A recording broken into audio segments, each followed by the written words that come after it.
Après avoir été hospitalisée et avoir récupéré chez mes parents à cause d'une maladie contractée par mon mari, je suis retournée à notre appartement pour la première fois depuis longtemps et j'ai trouvé une pile de courriers non ouverts. Parmi la pile, il y avait une lettre de licenciement pour mon mari, Kevin. Que s'est-il donc passé? Je décide de l'appeler Alice. Qu'est-ce qu'il y a? Tu appelles au milieu de la journée comme ça?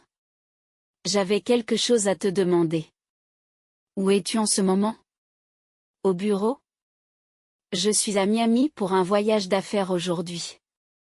Vous avez quelque chose à dire, je suis en pleine réunion, ne me dérangez pas maintenant. Bien sûr. Alors que je répondais faiblement, l'appel s'est terminé. C'est ridicule. Qu'est-ce qu'il fait? Confus, j'ai appelé son ancien patron, Marc. Après avoir entendu l'histoire, il a été choqué et a donné une explication. Il a également ajouté, Alice, as-tu l'intention de rester chez tes parents pendant un certain temps? Oui. J'envisage de divorcer. Je vois si nous unissions nos forces? Ces paroles ont déclenché en moi une étincelle de représailles contre Kevin. Je m'appelle Alice Thompson, une femme au foyer de 38 ans. Mais je ne suis pas vraiment une femme au foyer, et je n'ai pas non plus d'emploi pour le moment. Comment appelez-vous une femme au foyer qui se rétablit chez ses parents? Il y a environ 6 mois, je me suis effondrée au travail et j'ai été transportée d'urgence à l'hôpital pour y subir une intervention chirurgicale. Bien que mon rétablissement post-opératoire ait été positif, diverses circonstances m'ont amené à quitter l'emploi que j'occupais. Aujourd'hui, je passe mes journées à récupérer chez mes parents, dans l'état voisin. Kevin et moi avons travaillé dans la même société commerciale. Je l'ai rencontré il y a 10 ans. Il était un vendeur prometteur dans l'entreprise. Et je faisais partie du service administratif. Nous n'avions pas d'interaction particulière avant cela. Notre relation a commencé de manière inattendue lors de la fête du Nouvel An de l'entreprise. Dans une entreprise comptant de nombreux employés, il était d'usage de louer une salle d'hôtel pour une fête permanente. Au cours du jeu de bingo, nous avons tous deux gagné en même temps, ce qui a donné lieu à notre première conversation. Notre relation s'est développée entre différents services et nous nous sommes mariés en moins de 2 ans. Le fait que j'approchais de la trentaine a peut-être joué un rôle dans la décision de nous marier. Il s'est rendu chez mes parents, un atelier de menuiserie traditionnel dans l'état voisin, pour demander officiellement ma main. Au cours de cette visite, mon frère, de 4 ans son aîné, l'a sévèrement mis en garde, si tu la rends malheureuse, je ne te laisserai pas t'en tirer à si bon compte. Je me souviens encore très bien de sa présence intimidante. Et elle était déjà mariée, mais même ma belle-sœur lui a dit joyeusement qu'il avait le complexe de sa sœur. Je souligne qu'il a toujours été gentil avec moi et qu'il s'est occupé de moi depuis que nous sommes enfants. Oui, c'est le genre de famille dont je suis issue. Mes parents, mes grands-parents, mon frère et sa femme, ainsi que leurs enfants, vivaient dans notre propriété. Et ce n'est pas tout. Les artisans vivaient aussi avec nous. Notre maison familiale est située sur un grand terrain. En fait, elle est adossée à une forêt. J'ai toujours aimé le bruissement des feuilles et le cliquetis des branches dans cette forêt. J'aurais aimé devenir artisan moi-même, mais malheureusement, j'étais maladroit. Et je manquais de force. Le travail du bois est une tâche assez exigeante. Notre famille s'occupe de tout. Du travail délicat au travail plus pratique et robuste du bois. Mon père est bien connu dans la région pour ses travaux de menuiserie délicats. Ses créations sont vraiment magnifiques. Mon frère, quant à lui, a suivi les traces de notre grand-père en se concentrant sur le travail du bois plus pratique. Le travail de mon père consiste à fabriquer des paniers délicats et des objets décoratifs à partir de fines lamelles de bambou d'1 à 2 mm de large. Mais ce n'est pas tout. Un jour, il a accepté une commande de la ville pour créer une sculpture à grande échelle. J'ai été ému par cette œuvre, qui allie la délicatesse et l'audace qui le caractérise. D'autre part, le travail du bois de mon frère est essentiellement utilitaire. Par exemple, il fabrique de grands paniers que les agriculteurs utilisent pour faire sécher leurs récoltes au soleil. Des paniers robustes avec des poignées solides. ET de grands paniers ronds avec des sangles pour les porter sur le dos. Parfois, les gens lui passent des commandes spéciales pour des articles qui étaient fabriqués autrefois, mais qui ne sont plus disponibles. Et elle recrée des objets qui étaient courants à une époque révolue, mais qui ont disparu depuis. Ayant grandi en regardant notre grand-père travailler, mon frère a choisi cette voie, distincte de celle de mon père. Et la façon dont il fend habilement le bois qu'il a coupé en parties égales pour en faire plusieurs mètres de lamelles de bambou et dont il tresse rapidement un panier est vraiment admirable. Mais Alice, ne t'approche pas trop près juste parce que c'est intéressant. Il me mettait souvent en garde.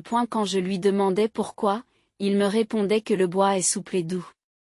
Mais les fines lamelles que vous manipulez à main nue peuvent vous couper. Grâce à son entraînement, ses mains étaient devenues résistantes, immunisées contre les petites blessures. Cependant, je me suis un jour coupé le doigt sur une bande de bambou de moins d'1 millimètre d'épaisseur alors que j'essayais de tresser un panier rond. Mon frère en a fait tout un plat. Et si je n'étais pas si maladroit, je l'aurais fait moi-même. Avant cela, il faut avoir de la force physique. En effet, c'était aussi un facteur. Couper, porter, fendre, dérouler, tisser, le bois est lourd avant de sécher. Ces tâches nécessitent un effort physique important. C'est une autre raison pour laquelle j'ai abandonné. C'est parce que j'ai abandonné que j'ai trouvé un travail à l'extérieur et que je me suis mariée. Mais peut-être que ce mariage n'a été vraiment harmonieux qu'au début. Il y a environ 6 mois, je suis tombée malade. Il y avait en effet des signes avant-coureurs concernant ma santé. Mais j'avais du mal à en parler, d'autant plus que Kevin était toujours très occupé. Et pas seulement à lui. À ma belle famille aussi. Après 7 ou 8 ans de mariage sans enfants, mes beaux-parents m'ont dit de ne pas m'inquiéter, affirmant que les enfants sont une bénédiction qui vient en son temps. Je ne voulais pas les inquiéter davantage. Pris par nos carrières, nous n'avons ni l'un ni l'autre abordé le sujet de la fondation d'une famille. Non, il est plus juste de dire que j'ai choisi de ne pas en parler. C'est peut-être pour cela que nous n'avons jamais eu d'enfant. J'ai commencé à l'accepter et à négliger mes contrôles gynécologiques. Puis, un jour, je me suis effondrée au travail, frappée par de fortes douleurs abdominales, de la fièvre et une hypotension artérielle. Lorsque j'ai repris conscience, je me suis retrouvée dans un lit d'hôpital. La douleur a parcouru mon corps alors que l'anesthésie se dissipait. Selon le docteur Miller, qui était en charge de mon dossier, j'avais développé une péritonite. J'ai été transportée d'urgence à l'hôpital pour y subir une intervention chirurgicale. Cette situation m'a fait l'effet d'un choc. En effet, je ne me sentais pas très bien à l'époque. Surtout en ce qui concerne ma santé gynécologique. J'ai toujours eu des règles difficiles, et je pensais que l'inconfort que je ressentais n'était qu'une conséquence. Mais je me trompais. Chlamydia, vous dites ? C'était un diagnostic inattendu de maladie sexuellement transmissible. D'autres complications en ont découlé, une cervicite entraînant une inflammation pelvienne et, finalement, une péritonite. Il a précisé que le diagnostic était arrivé un peu trop tard. Kevin a été rapidement testé à son tour et s'est avéré positif. Dans son cas, cependant, l'infection n'avait pas progressé. Depuis mon mariage, et même quelques années auparavant, je n'avais pas été avec quelqu'un d'autre. Et les symptômes n'ont commencé à apparaître que depuis 1 an ou 2. Kevin était donc la seule source possible. Elle a bien dit que c'était dur pour moi d'être à l'hôpital, mais il n'a pas dit grand-chose de plus. Même si cette situation faisait en sorte que je ne pourrais jamais avoir d'enfant. J'étais bouleversée, mais à l'époque, je ne l'ai pas confronté au fait qu'il en était la cause. Il aurait été facile de lui demander où il l'avait prise. Mais je n'en avais pas le courage à l'époque. J'ai essayé de me convaincre qu'il s'agissait peut-être d'une erreur commise dans un moment de faiblesse, peut-être due au stress. Plus tard, je me suis dit que j'avais été bien naïve. Quoi qu'il en soit, il était clair qu'il avait été avec quelqu'un d'autre. Pendant mon séjour à l'hôpital, je suis restée la plupart du temps dans un état d'hébétude. Le fait que j'avais contracté une MST et la certitude que je ne pourrais plus avoir d'enfant me pesaient lourdement. J'avais abandonné l'idée d'avoir des enfants. Mais c'était à cause du déclin de ma relation avec lui, et non à cause d'un problème physique. Je ne m'attendais pas à ce que mon corps y mette un terme. Je passais mes journées sur le lit d'hôpital, plongé dans la mélancolie. Souvent, je me retrouvais à regarder sans but par la fenêtre. Ma mère est venue de l'état voisin pour être à mes côtés, mais compte tenu de la nature de ma maladie, nous avons fini par nous parler très peu. Un jour, Kevin m'a dit qu'il viendrait me rendre visite. J'étais surprise qu'il puisse venir pendant la journée, mais aussi ravie. J'ai été hospitalisée pendant un certain temps, considérée comme étant en congé de maladie. Les jours ont passé sans que je voie d'autres visages familiers que celui de ma mère. Mon patron m'a rendu visite une fois, mais nous avons à peine parlé de la maladie, ce qui a rendu la conversation gênante. Mes collègues de mon service devaient être trop occupés pour me rendre visite, étant donné mon absence. Il n'y avait aucun signe de visite. Bien sûr, c'était prévisible. Pourtant, je me suis sentie incroyablement seule pendant cette période. Je me suis donc retrouvée à regarder par la fenêtre, attendant avec impatience l'arrivée de Kevin. Chaque fois qu'un bus arrivait, je scrutais chaque personne qui en descendait. Finalement, une voiture s'est arrêtée devant l'hôpital et une silhouette familière en est sortie. C'était Kevin. Peut-être qu'un collègue l'avait déposé ?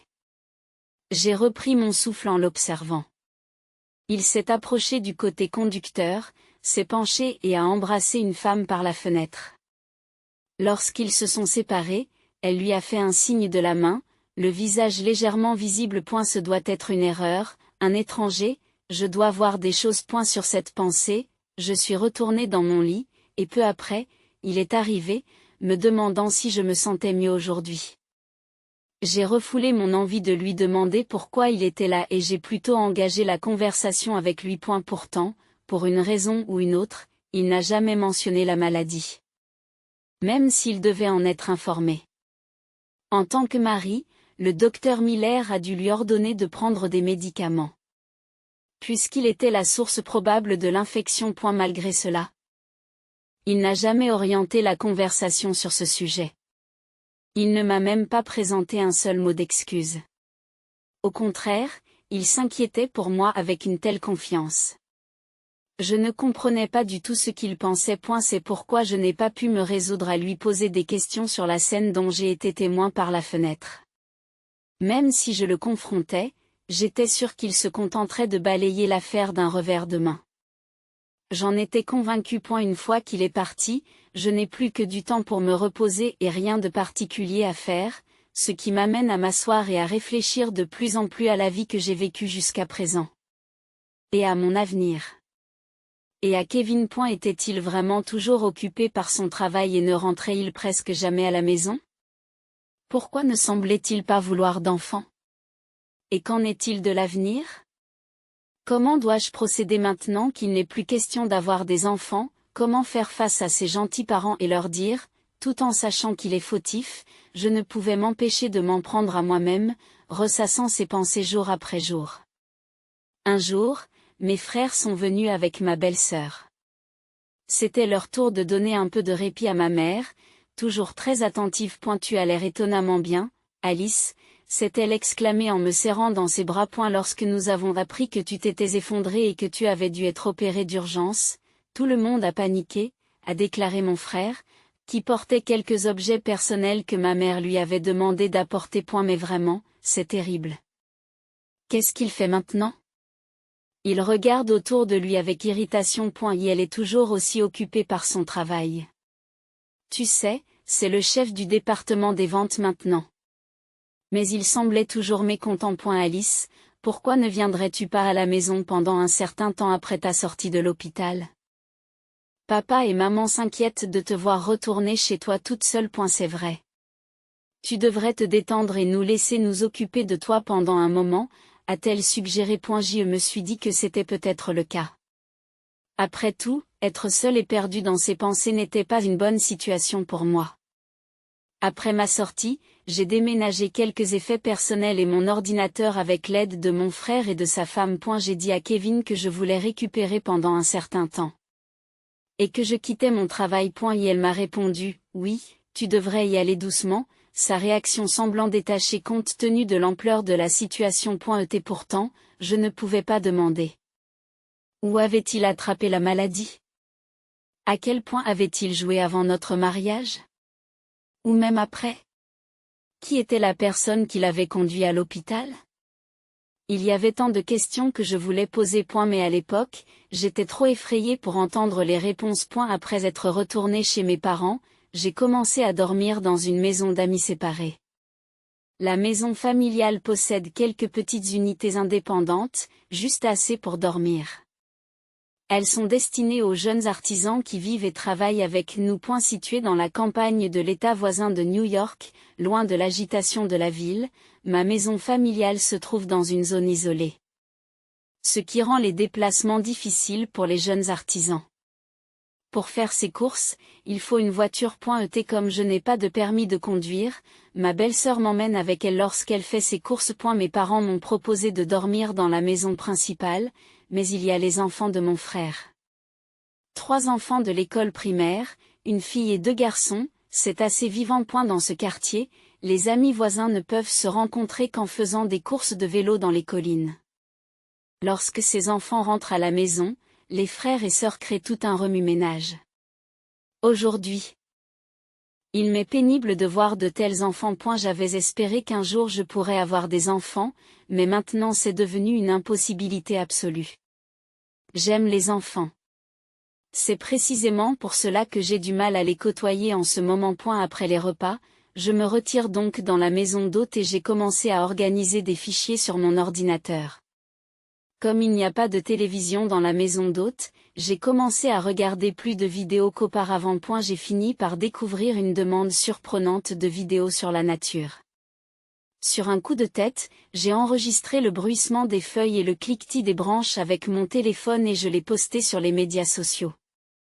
À ma grande surprise, la réception n'était pas mauvaise du tout. Certains ont même fait remarquer que le son était de bonne qualité. Encouragé par cela, j'ai décidé de lancer une chaîne de streaming vidéo à titre expérimental. Bien que je sois novice en la matière, l'accueil n'a pas été mauvais. Il semble que de nombreuses personnes trouvent le même réconfort que moi dans ces scènes de forêt. J'ai commencé à investir dans du matériel, petit à petit, pour mes propres économies, afin de capturer de la vidéo et du son. Le soir, je montais ce matériel et le mettais en ligne quelques jours plus tard. Ce projet m'a progressivement guéri. A eu début, mes parents et la famille de mon frère ont été surpris par mes activités. Mais après leur avoir montré les vidéos et les réactions, mon frère a suggéré. Pourquoi ne pas vous occuper de la publicité pour notre atelier? Il m'a répondu qu'en effet, nous avons des clients de longue date et qu'il y a toujours une demande régulière. Cependant, il semble que les artisans qui viennent ici doivent chercher notre atelier un peu à l'aveuglette. Il m'a donc demandé si je pouvais présenter nos produits et l'environnement de travail afin de faire savoir que de telles choses existent ici. Il voulait que je présente nos produits et l'atmosphère de l'atelier pour susciter davantage d'intérêt. Pourquoi n'avez-vous pas fait quelque chose comme cela auparavant? Lui ai-je demandé. Pensez-vous que nous saurions faire quelque chose de ce genre? A-t-il répondu. À bien y penser. Même si nous avons accès à l'Internet, c'est le genre d'endroit où les enfants ne jouent pratiquement pas aux jeux vidéo.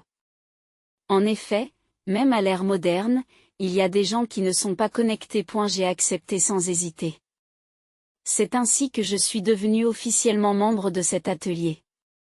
Mais cela signifie que je vais devoir lui parler une fois, ai-je réalisé. En effet, vous devrez le faire. Mes parents, mon frère et sa femme étaient d'accord avec cette décision. J'ai donc décidé de retourner dans notre maison en ville. Mais j'ai été surprise à mon retour. Bien que j'ai longtemps vécu dans le centre de New York, je me trouvais à une courte distance de la ville. L'air était complètement différent. En entrant dans l'appartement, j'ai trouvé une pile de courriers non ouverts qui débordait de la boîte aux lettres. Je l'ai porté jusqu'à mon appartement. En déverrouillant et en entrant dans mon logement, j'ai constaté qu'il n'avait pas été occupé depuis près de 6 mois en raison de mon hospitalisation. Peut-être à cause de cette absence prolongée, l'air de la pièce était étrangement peu accueillant. Ou plutôt, il était différent. Déstabilisant. Dans un bruissement, je posai le courrier sur la table du salon et ouvris la fenêtre. J'avais besoin d'aérer l'appartement.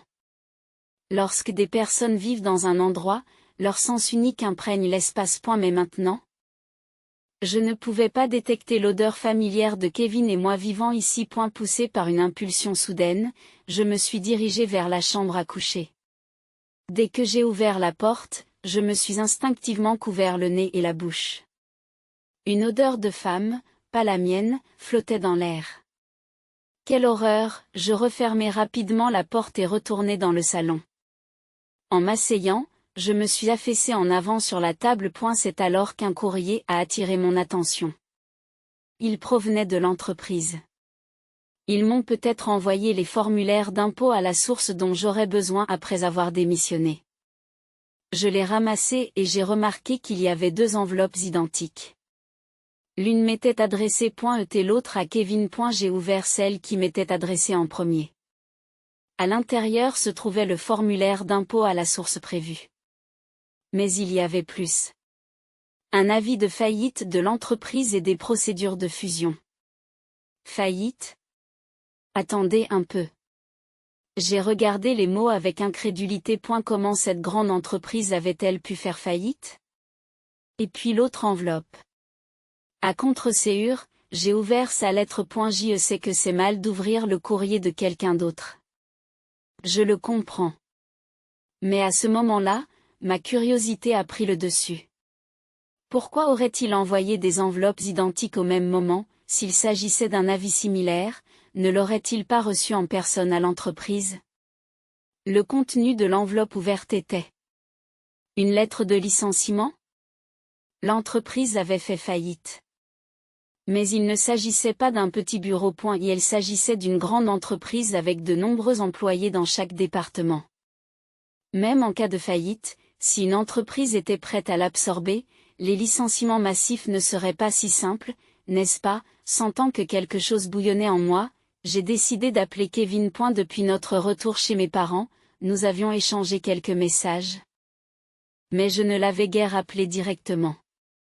Mais le moment semblait venu. Après quelques sonneries, il répondit, « Alice? Qu'est-ce qu'il y a? Tu appelles en plein milieu de la journée comme ça ?» Sa voix était légèrement irritée.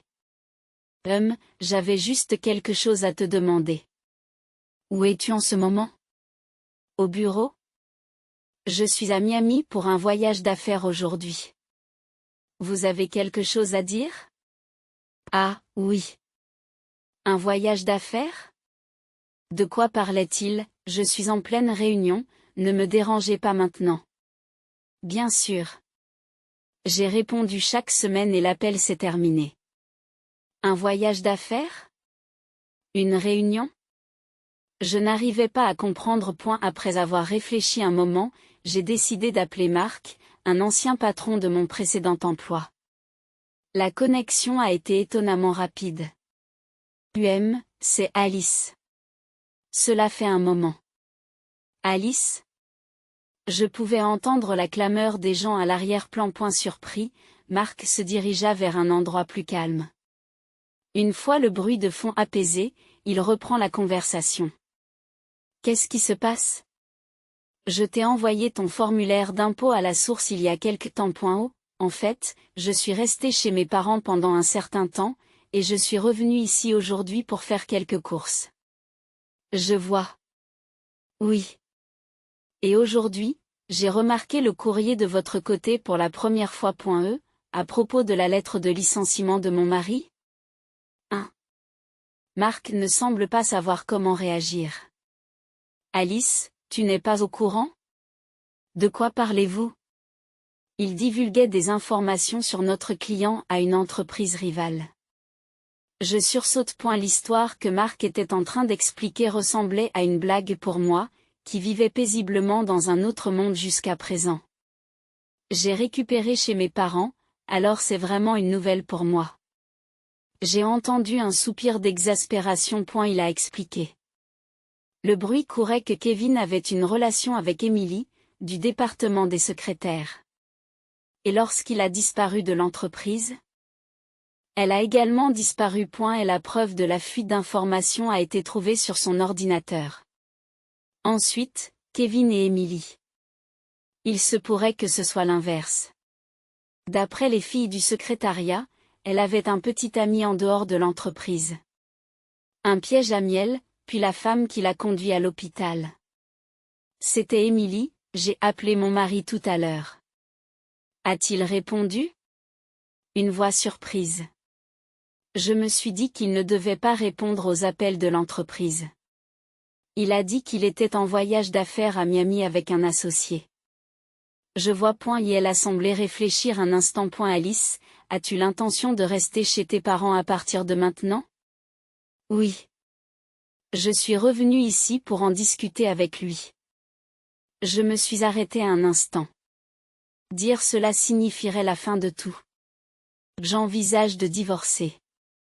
Je vois. Et si nous unissions nos forces? Ce qu'il me proposait était assez séduisant. J'ai vérifié qu'il ne manquait rien dans l'appartement, j'ai pris ce que je devais prendre et je me suis d'abord rendue au palais de justice. Pour obtenir les papiers du divorce. Mais j'ai demandé 2 exemplaires. J'en ai signé une et l'ai laissée sur la table. Ce document n'est pas destiné à être utilisé immédiatement. C'est une simple déclaration de mes intentions.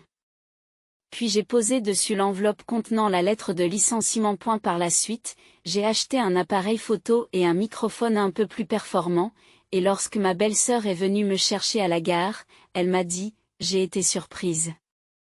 Je ne m'attendais pas à ce que vous reveniez juste pour la journée. Que s'est-il passé? C'est une histoire un peu longue. Je vous la raconterai plus tard. C'est vrai? Mais tu as l'air de bonne humeur. C'est vrai? Peut-être bien. Je dois me sentir un peu soulagée. Dès au retour à la maison, j'ai immédiatement partagé la proposition de Mark avec ma famille. Tout le monde a exprimé simultanément sa colère contre Kevin. Comment a-t-il pu faire ça? C'est terrible. Alors? Tu as l'intention de divorcer? Oui, c'est ça. L'appartement était imprégné de l'odeur d'une autre femme, et je ne sais pas où il est maintenant, mais je ne pense pas qu'il ait vu la lettre de licenciement. Est-ce qu'il s'enfuit? Peut-être. Mais que ferez-vous s'il ne revient pas? Il n'a pas encore bloqué mes appels. Mais il semble qu'il évite les appels de l'entreprise. J'ai ensuite expliqué à tout le monde la proposition de Mark. C'est une très bonne idée. Alors, on le fait ici, c'est ça? Je peux en parler aux jeunes artisans? Je vous en prie. Il a l'air d'un dur, mais il est plutôt lâche. Environ un demi-mois plus tard, Kevin et Emily se sont finalement présentés à la maison familiale. Ou plus exactement, ils ont été amenés ici. Ils ont été conduits dans la spacieuse chambre d'amis traditionnelle de notre ancienne maison familiale, où les artisans en tenue de travail, mes parents, mon frère et sa femme les attendaient déjà. James, l'avocat que j'avais engagé pour le divorce, était également là, prêt à intervenir. Mark est venu avec Michael, un avocat affilié à la société. Kevin, Emily. Et un autre homme. Tous les 3 avaient des expressions sinistres. Mais alors que les visages de Kevin et d'Emily exprimaient la peur, l'autre homme semblait rempli de colère. Tout d'abord, nous aimerions discuter de l'affaire du divorce du couple Thompson, commença James, confrontant Kevin aux raisons du divorce. Tout d'abord, la liaison avec Emily. Kevin, tu as prétendu être à Miami pour affaires quand Alice t'a appelé l'autre jour. Or, à ce moment-là, tu avais déjà été renvoyé de l'entreprise. Es-tu en train de dire que c'est une preuve de ta liaison? Non, c'est juste un point supplémentaire. Un point? La liaison est une des raisons du divorce, mais la principale raison invoquée par Alice est que vous lui avez transmis une MST. Une MST, tu dis? Emily pousse alors une exclamation choquée. Qu'est-ce que tu veux dire par là, tu ne savais pas? J'ai essayé de garder un ton calme en m'adressant à elle. Tu sais quoi? Tu l'as emmenée me rendre visite à l'hôpital, n'est-ce pas? Comment le sais-tu? C'est donc toi qui conduisais la voiture cette fois-là. C'est malheureux. Pourquoi suis-je le malheureux ici? Parce que si j'ai été hospitalisée, c'est à cause de la chlamydia que j'ai contracté avec lui et qui s'est transformée en péritonite. Chlamydia, vous dites? Elle se tourne soudain vers Kevin. Il semblait qu'elle savait exactement ce que cela signifiait. Oui, et par conséquent, je suis devenue complètement stérile. Mais tu es encore jeune, alors s'il y a eu quelque chose entre vous deux, il faut que tu te fasses soigner rapidement, tu ne crois pas? Quoi? La sueur brillait sur son visage. Elle regarda les deux hommes. Pourquoi ne m'avez-vous rien dit? Elle murmure avec dépit à Kevin. J'avais déjà commencé à prendre des médicaments à ce moment-là. Quoi? Tu veux dire que tu as commencé à les prendre quand tu es allé voir ta femme? Et moi alors, tu insinues qu'il y avait une relation entre vous deux avant ça? Jacques s'interpose calmement. C'est bien. C'est donc comme ça, Émilie. L'autre homme leur lança un regard dédaigneux. Je lui ai dit d'obtenir des données pour moi, bien sûr. Mais je ne lui ai jamais dit de ramener une maladie. Êtes-vous, qui êtes-vous? Demandai-je. Eh bien, c'est là que notre rôle entre en jeu. Marc se penche. Voici John, un assistant manager au siège qui a absorbé notre société en faillite. Et elle se présente poliment à moi. Et pourquoi est-il impliqué? Parce que... Laissez-moi vous expliquer. J'ai utilisé Émilie, ma petite amie, pour recueillir des informations sur votre entreprise. Donc, elle agissait en tant qu'espionne. Oui, je sais que c'est une mauvaise excuse, mais je ne lui ai pas demandé de prendre des mesures spécifiques. En effet, c'était comme il l'a dit. Une mauvaise excuse. Vous ne vous attendiez donc pas à ce qu'Émilie s'implique à ce point avec Kevin? J'ai envisagé cette possibilité, mais j'ai aussi pensé qu'elle n'irait pas aussi loin puisqu'elle était avec moi. Il a dû penser qu'elle ne franchirait pas cette limite. Par conséquent, les informations commerciales fournies par Kevin nous ont apporté des avantages considérables. L'une des raisons pour lesquelles notre entreprise a fait faillite se trouve donc ici. Déclare Marc avec amertume. Cette entreprise a fini par absorber la nôtre. Et à l'exception de la direction générale, cela n'a pas vraiment nui à qui que ce soit. Elle pourrait même être meilleure que notre ancienne direction à bien des égards. C'est bien cela, j'ai poussé un soupir de soulagement en pensant à mes anciens collègues. Cependant, ce n'était pas une bonne idée de procéder ainsi. On récolte ce que l'on sème, après tout. Dit John avec un sourire en coin. Est-ce possible, John? Oui, exactement. Je ne me sentais pas très bien ces derniers temps et j'ai fait un test, qui s'est avéré concluant. À cette révélation, Émilie sursaute, les yeux écarquillés par le choc. C'est bien cela. C'est toi qui me l'as transmis. Alors ça veut dire que je... Elle se mit à trembler. C'est une bonne chose qu'il ait été découvert tôt, mais depuis combien de temps étiez-vous ensemble? Vous n'avez rien de gynécologique qui vous vienne à l'esprit? Ah, elle ne put que gémir en réponse pendant un moment avant de lever brusquement la main et de gifler Kevin au visage. Qu'est-ce que tu fais? Tu te tais. C'est de ta faute. Pourquoi tu ne me l'as pas dit? C'est parce que... C'est une maladie dont il est difficile de parler, n'est-ce pas? James est intervenu. Nous ne savons pas où tu as contracté la maladie, mais il est clair que tu l'as transmise à Alice. C'est la première raison du divorce. Nous allons demander le divorce et exiger une pension alimentaire de Kevin. Pas pour la liaison? La liaison est évidemment incluse. C'est vous qui avez apporté la maladie de quelqu'un d'autre. Mais Alice aurait pu l'avoir, non? Jusqu'à ce que je renonce à avoir des enfants, j'allais régulièrement chez le gynécologue pour vérifier si je n'avais pas un problème. En effet, ce n'est pas comme si nous ne passions pas de temps ensemble en tant que couple. Il aurait fallu environ 1 an pour que l'infection s'aggrave à ce point. Ce qui coïncide avec le moment où j'ai commencé à sauter mes visites chez le gynécologue après avoir renoncé à avoir des enfants. Pendant cette période, tu étais souvent en voyage d'affaires. Je ne sais pas où vous êtes allé ni ce que vous avez fait, mais vous étiez certainement avec quelqu'un d'autre, n'est-ce pas, dans notre entreprise, il y a des archives qui montrent que nous ne vous avons pas assigné autant de voyages d'affaires à cette époque. Marc a ajouté, de plus, Emily et vous serez poursuivis pour avoir divulgué des informations professionnelles confidentielles. C'est pourquoi nous avons fait venir Michael, l'avocat affilié à l'entreprise. Moi aussi. Demandai-je. Bien sûr. C'est à vous qu'on a demandé de faire ça au départ, n'est-ce pas, mais j'ai juste, eh bien, il y a un peu de responsabilité de notre côté en ce qui concerne l'affaire d'Emily. Nous pouvons en quelque sorte la défendre sur ce point. Cependant, en tant que petite amie, je ne peux pas te pardonner d'être allé aussi loin. Pourquoi? Je pensais que c'était pour ton bien. Tu pensais que les confidences sur l'oreiller étaient la meilleure approche? Il y avait des façons plus intelligentes de le faire. J'ai entendu des rumeurs selon lesquelles tu ne t'entendais pas avec ta femme. Quand je t'ai approché, tu es tombé dans le panneau facilement. Vous étiez avec moi avec cette intention, bien sûr. John a toujours été mon objectif principal. Pourquoi m'impliquerais-je sérieusement avec un vieil homme marié? À ce moment-là, mon père a beuglé, réduisant la pièce au silence.